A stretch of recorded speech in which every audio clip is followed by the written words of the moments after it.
అదే RTV app వార్తల్ని క్షణాల్లో చదివే అవకాశం ఉంటుంది. ఒక న్యూస్ పేపర్, ఒక టెలివిజన్ ఛానల్ మీ చేతుల్లో ఎప్పుడూ ఉంటాయి.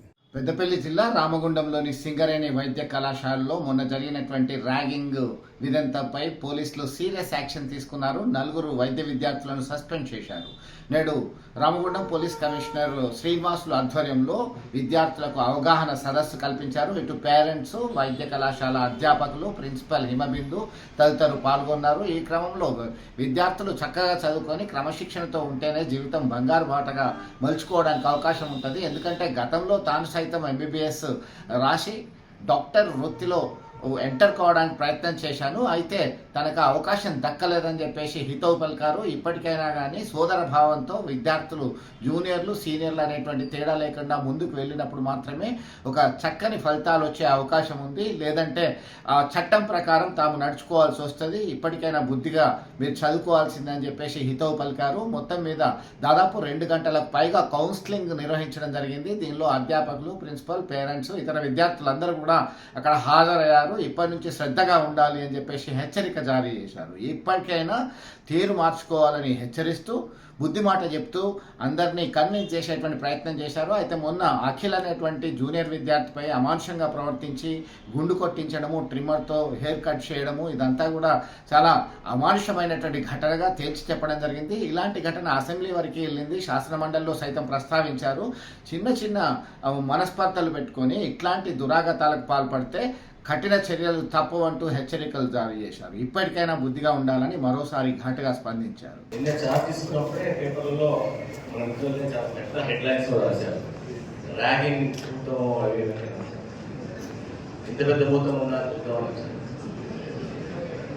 సో ఈరోజు నెక్స్ట్ డే నిన్న చూసిన next second day today we are going to conduct a good counselling session. కాదు, అడ్వైస్ కాదు, ఇట్స్ అ వార్నింగ్.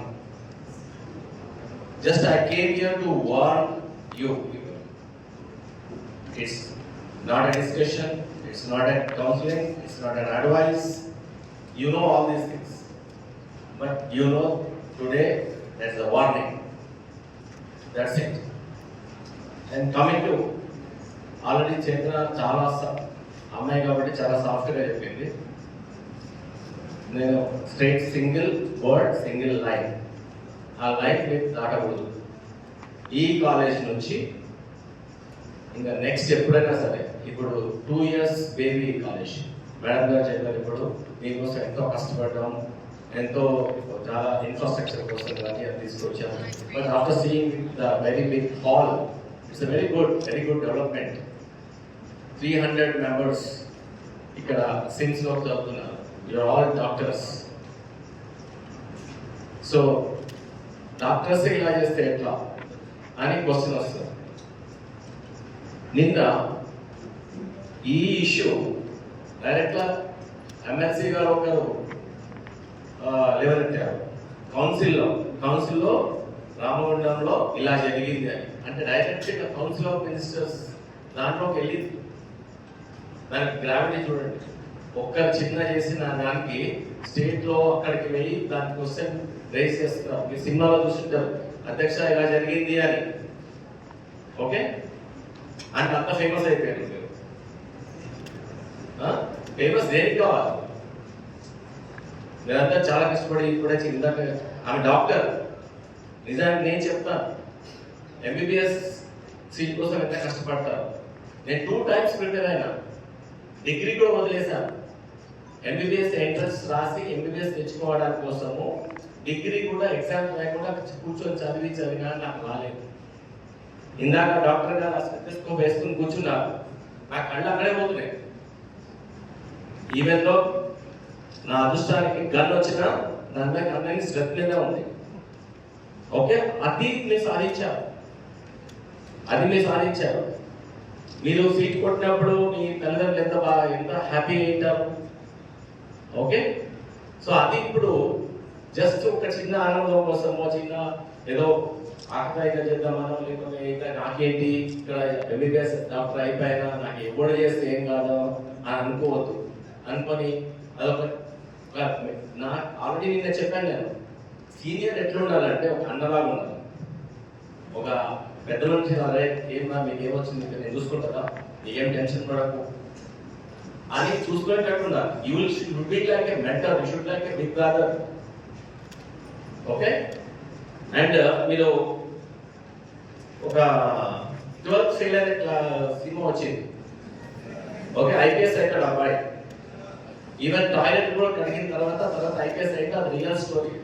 దాంట్లో ఒక అతను ఆల్రెడీ ప్రిపేర్ అయ్యి చాలా సార్లు ఇంటర్వ్యూ రాక 4 సార్లు ఫెయిల్ అయ్యి అటెంప్ట్స్ కూడా అయిపోయి కోచింగ్ సెంటర్ పెట్టింటారు. అతను ఎలా ఉంటాడు, అతను ర్యాగింగ్ చేయొచ్చుగా, అరే మీకు రాలేదురా, మీరేం చదువుతారా, మీకేం చదువుతారా, మీ తెలుగులు ఇద్దారా, మీరు బ్యాక్గ్రౌండ్ ఇద్దారా అని అనొచ్చు కదా. It's not a background. నువ్వు ఏ స్టేజ్ లో ఉన్నావని, ఎక్కడి నుంచి వచ్చావని, ఏ రూమ్ మీద వచ్చినావని కాదు. నేను ఒక ఎగ్జాంపుల్ చెప్తాను. మా తెలిసిన వాళ్ళ ఫ్యామిలీలో ఒక డాక్టర్ ఉన్నాడు. అతను వాళ్ళ ఇల్లు గటర్ మీద ఒక చిన్న స్లాబ్ మీద ఒక పూరి గుడిసే. Now he is an MBBS doctor in Ongole. That is having that much image you have. And another example I will tell. After the intermediate, నా క్లాస్మేట్ ప్రిపేర్ అయ్యాక అతనికి నాకన్నా బాగా చదువుకున్నాడో మరి ఎలా చదువుకున్నాడో తెలియదు. అతనికి ఫస్ట్ అటెంప్ట్ ఎంబీబీఎస్ వచ్చింది. ఎంబీబీఎస్ వచ్చినప్పుడు మాకు డిగ్రీ ఫస్ట్ ఇయర్ లో అందరం జాయిన్ అయ్యాము. ఇంకా అప్పుడే రిజల్ట్స్ వచ్చినాయి. అతన్ని స్టేజ్ మీద పిలిచి అప్పుడే డాక్టర్ సలాం అనడము అట్లా చూస్తే మాకు షాక్. ఇంత వాల్యూ ఇస్తారా. సో అప్పుడు అందరికి ఇన్స్పైర్ అయ్యాం కదా. సో అప్పుడు మేము ప్రిపేర్ అవ్వడం జరిగింది. అసలు మాకు రానే లేదు. మరిన్ని వీడియోస్ కోసం ఛానల్ ని సబ్స్క్రైబ్ చేయండి. లేటెస్ట్ అప్డేట్స్ కోసం వాట్సాప్ ఛానల్ ని ఫాలో చేయండి. అండ్ లింక్ డిస్క్రిప్షన్ లో ఉంది.